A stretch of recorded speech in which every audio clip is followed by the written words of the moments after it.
people's reaction to it intersects with tonight's debate, because you've been quite vocal on the topic of political correctness. Yes, well, I'm no fan of the radical left.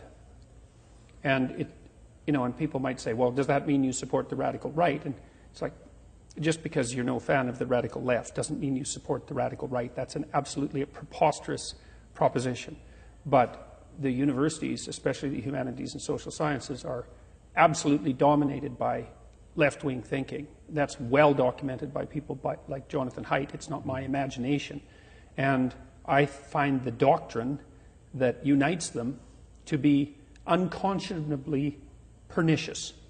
It's basically a collectivist doctrine. And the thing that disturbs me about it, there's every reason to have a left wing. The reason you need a left wing is partly because being left wing is in part temperamental. It's not going away.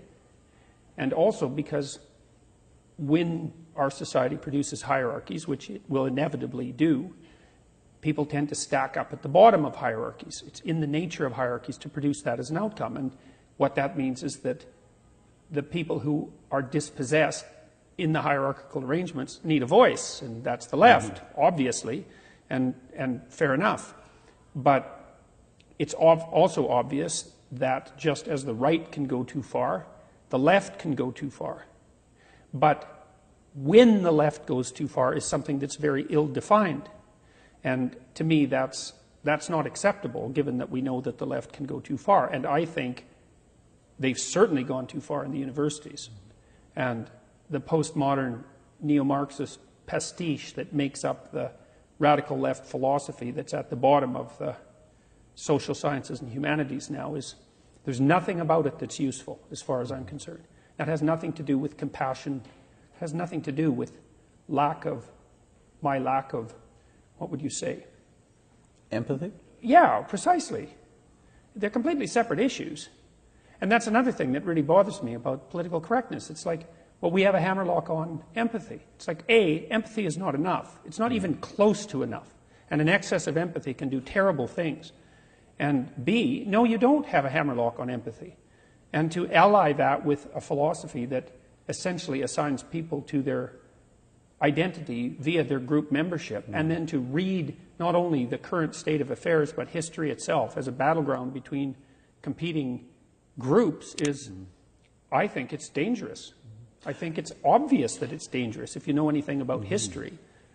But one argument you're sure to hear tonight is this idea of privilege, that certain people, by virtue, you and I, by virtue of our race, our class, our gender, have enjoyed, historically, privilege in society. And it's time that that privilege be shared more equitably across groups who have been historically disadvantaged. Well, that's a good example of the conflation of empathy with ideology. It's like, first of all, the majority in any society has privilege. That's the whole point of the society, is to set up a system so that the bulk of the people in the system can do well. Well, and then you build in protection for minorities. So to conflate that with race is not acceptable. It's a toxic sleight of hand, and it's extraordinarily dangerous. So apart from that, it's an empty claim. Some people have advantages that other people don't. Well, obviously. And if you take apart anyone into the multitude of categories that they can be taken apart into, what you'll find is that on some of those dimensions, they're doing better than other people for rather arbitrary reasons sometimes, and on other dimensions they're doing worse. So and then the next part of that is, well, historically speaking, it's like, okay, over what span of time do you mean precisely? So you mean because my ancestors 150 years ago were privileged, comparatively speaking, that I should somehow pay for that now? And are you so sure my ancestors were so privileged? As far as I can tell, my grandparents on my father's side, my father grew up in a log cabin till he was 5. It had like 3 rooms. My grandmother was a cleaning woman for farms in central Saskatchewan in the 1930s. She cooked for threshing crews, you know. She chopped wood piles that were as big as the damn cabin to get through the winter. It's like, where's the privilege? I see it accrues to me as a consequence of my race. Oh, I see. So we're going to have a discussion about race, are we? And that's the thing about the toxic left, is that everything is about group identity. And so let's even take the argument further, though, and say, okay, well, because of my skin color, I'm differentially privileged. Okay, so from a historical perspective. So what? You're going to make everybody, on the basis of the race now, pay for some historical iniquity? Mm-hmm. And you're going to view the history of the relationships between men and women as one fundamentally of oppression. That's the way we're going to play this, is that it wasn't that men and women fundamentally cooperated throughout history to bring themselves out of the fundamental catastrophe that history has always been. That isn't what it was, despite the fact that in 1895, the typical person in the Western world lived on less than $1 a day by today's standards, which is far below the UN's current guidelines for abject poverty. We're going to revisit that, and we're going to say, no, really the fundamental reality of the world was that men oppressed women. It's like, yeah.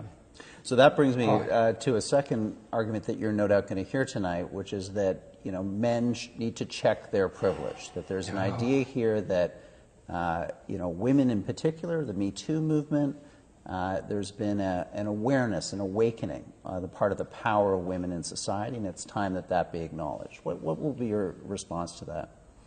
Well, first of all, when the discussion is about power, that sends a shudder up my spine immediately, partly because part of the postmodern doctrine, especially in its alliance with neo-Marxism, which is the world's strangest alliance by my estimates, everything's about power.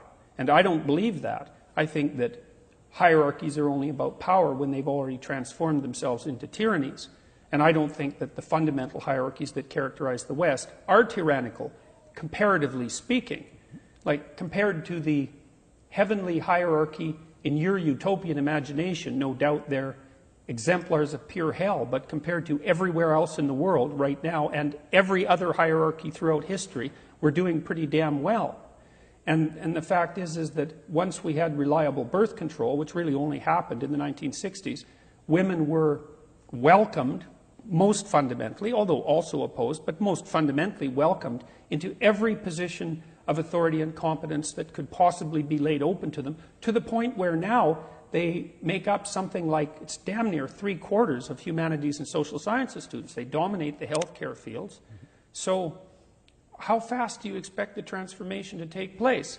Well, the argument is, well, it would have never happened without political pressure. It's like, yeah, no, sorry. What triggered it was reliable birth control. And that made it possible. It was reliable birth control and reliable menstrual sanitation and all of those things that no one ever takes into account that made the playing field open. And it's transformed utterly in what, 50 years? How fast do you think these things can happen? Good point. So, and I'm certainly not against equality of opportunity. You have to be I don't know, what has to be wrong with you to be against equality of opportunity?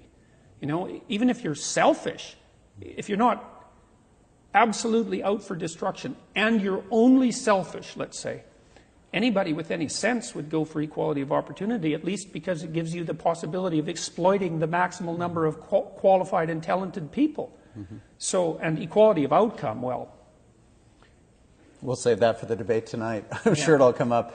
Final question I'm asking all of you pre-debate. Where do you think this debate is going to go from here? Do you think we're in a kind of cultural spasm, or do you think there's something more fundamental happening in our culture, a new tribalism, a new set of antagonisms that are going to take much longer to work out? I think it'll depend on how well we each behave in the next 10 years, because I think things could get way better everywhere, really fast.